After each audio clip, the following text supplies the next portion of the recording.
Hi, welcome to another episode of Mine Explorers. I am here at the SME show in downtown Salt Lake with a very special guest, Mark Travis, who is an independent PG geologist. Welcome, Mark. Thank you so much for being with us. It's awesome. I'm glad to be here. It's a great show so far. Yeah, it is. Yeah. So tell me, you have a very extensive career in mining and exploration and geology. But what I'd really love to know from you is how did you get into this industry? What really sparked that interest of I want to get into mining? Yeah. You know, it's funny. It actually goes back to my mother, and she was a teacher, and so she had summers off. And she had a background having lived in Colorado before. I was raised in Omaha, Nebraska, so flatlands, no rocks anywhere, right? So we would go spend the summers out in the mountains of Colorado, and my young brain is like, where'd all this stuff come from? Right. I went to school for it, got some answers, now I got even more questions. That's fantastic. As what happens when you answer one question, usually unlocks even more. Indeed, yeah. So that brings up another question of how did you end up in Elko then? I mean, it is a mining hub, right? There's lots of activity going on there. Sure. No, Elko was after my first time in Elko was fresh out of school, 2006. Gold was taking off. It's funny to think that was at $600-700 gold back then. Seems like so long ago. It's only 20 years ago. Oh my gosh. And you couldn't find a spare hotel room in Elko. It was busy. And I was actually working on a smaller exploration at the time project called Big Springs, north of Jarrett Canyon, with a little well-known at that time company called Gateway Gold. That's where I met people like Pete Chabastary and Don Merrick and folks like that are still involved in the mining industry. And then I took an exit for a while, went back into Wyoming because I originally went to school in Laramie, University of Wyoming. Okay. And for 7 years did that uranium cycle. Yes. And then I've been in Elko ever since 2013 when I came back in and worked Barrick Cortez Underground.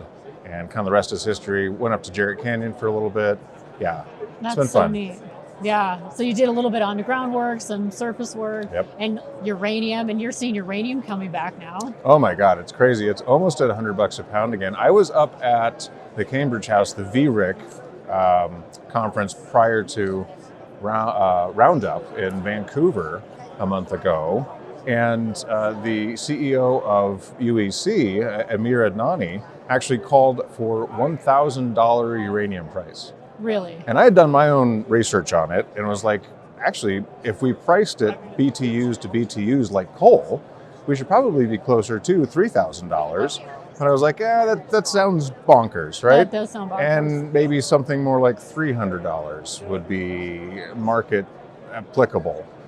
But for him to actually say, the CEO of a large, very influential, very important uranium company, say $1,000, I was like, wow. That's wild. And it validated some of the math that I had done. But I actually spoke to him after the talk and said, hey, I came up with $3,000. He's like, oh, well, I got it wrong. I'm like, no, you did not. That is wild. Now, I don't recall, was uranium added to the critical minerals list? Yes. Yes. It's been on and off. Right. It's been two-stepping back and forth across that line. And there was some discussion about whether or not it should be not on the critical minerals list, but something with DOE's list of things. But it needs to be on all of the lists. Right. Because it's, and here's a number I throw out, 3 million to 1. It takes 3 million pounds of coal to equal 1 pound of uranium. So those zeros aren't going anywhere. That's energy density is what it is. Yeah. I've also waxed poetically about this as it's our humanity's new fire, because I really believe it is. We've been on carbon combustion forever, since cavemen. When the first person built the fire, that same fire is what drives our engines, our cars, everything. Uranium and nuclear power is the first energy source that actually breaks that mold, is not just 1 order of magnitude, but 6 orders of magnitude larger by its energy density. And the cat's out of the bag at this point. We either use it or we lose it. Right. Well, I mean, How do you feel about the data centers coming online? Because there's been a lot of talk about that and the amount of power that they're going to be consuming. The numbers are crazy. It's just insane, and the current grid just cannot support that. Not and we, close. as individuals, have no desire to foot that bill because we are just not going to be able to afford it or compete. So, what do you feel? How do you feel about like these small nuclear reactors that have been talking about, or small modular reactors? SMRs, yeah, and there's nano modular reactors. Yeah, it's interesting because this is from the Los Alamos laboratories in New Mexico. Was the original Hyperion reactor that was put together back in the 90s. And essentially what they did is they took a reactor out of a nuclear submarine and repurposed it for domestic use. And that's essentially the design that's come from into what are now known as SMRs. One interesting footnote for that as well is it took the NRC, the Nuclear Regulatory Commission, decades to actually approve that as a approved reactor design. Not sure why. It is now. That's one of the reasons why there's this cycle of uranium is really quite different. All of the ducks are in a row. I was there, during the last cycle before Fukushima happened, and there was a lot of price propping up, a lot of momentum, but there weren't some of these other key pieces in place, like the AI data centers or the SMRs as an approved reactor design. Right. Those things are solved now. Interesting. So not only is there momentum, there's actually alignment to go forward. Interesting. So it is like use it or lose it type of scenario.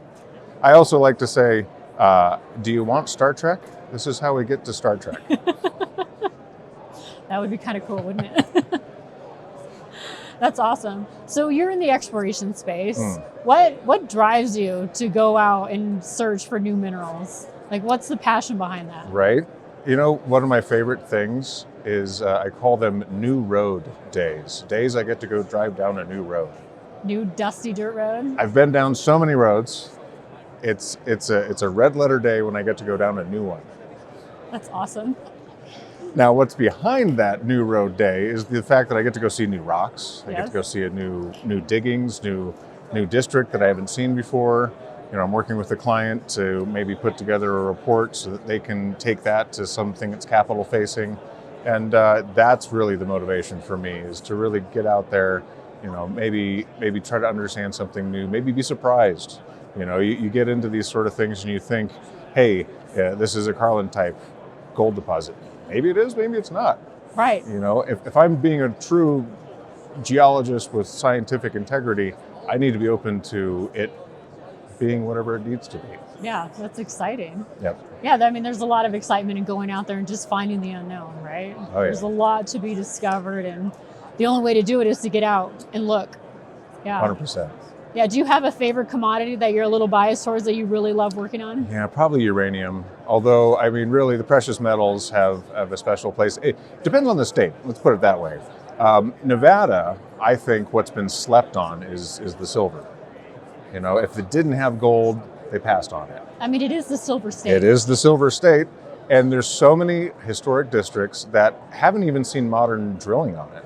But prospectors found the silver, lead, zinc, polymetallic, usually these things are all on the critical minerals list, and they drifted on it, and then they hit that fault, and then they stopped.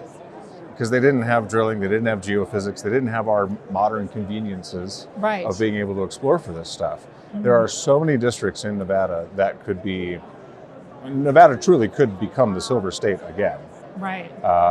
Right now, all the silver that is produced in Nevada is a byproduct of a gold mine. So, but on other states, like if I zoomed over to Wyoming, it's uranium all day long. Right. All of those basins are screaming for continued exploration and finding those next roll fronts. Anything down in the Four Corners area, the breccia pipes of the north rim of the Grand Canyon. Some of those are the coolest deposits of uranium I've ever been able to see and study and look at. So no, it's hard to choose just one. No, that's great. That's great. Whatever gets you outside and looking at rocks, right? That's your favorite. Yep. Yeah. That's what matters. So if you were to give advice to a young student who's, entering college and thinking about a good career, what advice would you give that person? Well, get involved in some sort of social geological club. Yeah. You know, it's nice to get that job. It's nice to get, you know, at the face at a producing mine. It's a good experience.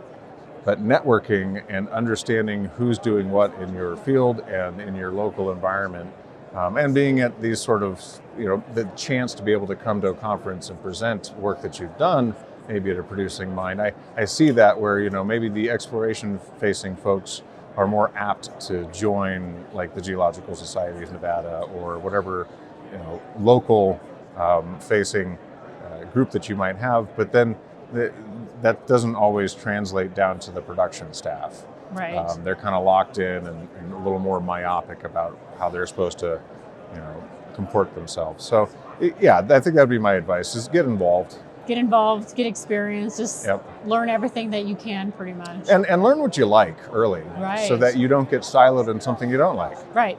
You know, because that's the problem: as you evolve in your geologic career, you're going to be asked certain questions. Do you want to be more of a generalist? Do you want to focus in on modeling? Do you want to go do the exploration? Yeah. And so you need to learn what you like and don't like early on, so that when those questions come up, you can go the right way. Right, right. And always, yeah. I mean, there's so many opportunities in that space, right? You just learn everything. It's probably why you're independent, right? You can kind of pick and choose and focus on the things that you love. I think that there's a level of judgment clarity that comes from being independent.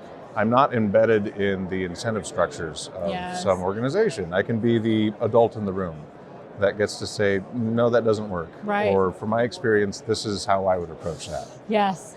And maybe most folks don't want that voice in the room. But I think it's becoming increasingly more expensive not to have that voice in the room. Absolutely. Yeah. Yeah, it's such a key role and somebody needs to do it. Yeah. Yeah. Yeah. You don't want to just look at the things that you want to hear. You have to have the truth. Right. 100%. And as a scientist, the ground truth. Yes, exactly. Exactly. Cool. Well, I have a little gift for you. Ooh. So at our last show that I saw you at, we were talking about uranium and how you love doing that. And I was like, I've seen these glow-in-the-dark stickers, and I thought it'd be so fun to make you one. So I stole your LinkedIn, one of your LinkedIn photos, and I created a custom-made, well, your photo of Arkenstone Exploration. So if you put this up to the light and then my Lord, cover in dark, it glows. Oh my Lord, that's awesome. It's pretty rad. I have a whole set for you. This is amazing. Thank you very, very much. This is too much. It's so fun. So thank you for being on our show. Yeah, of course. I wish you the best of luck throughout the rest of the exploration season. I think it's going to be a great year. Hey man, we're the start of a super cycle here. We're so excited. Buckle up. We're so excited. Cool. All right. Until next time. Thank you.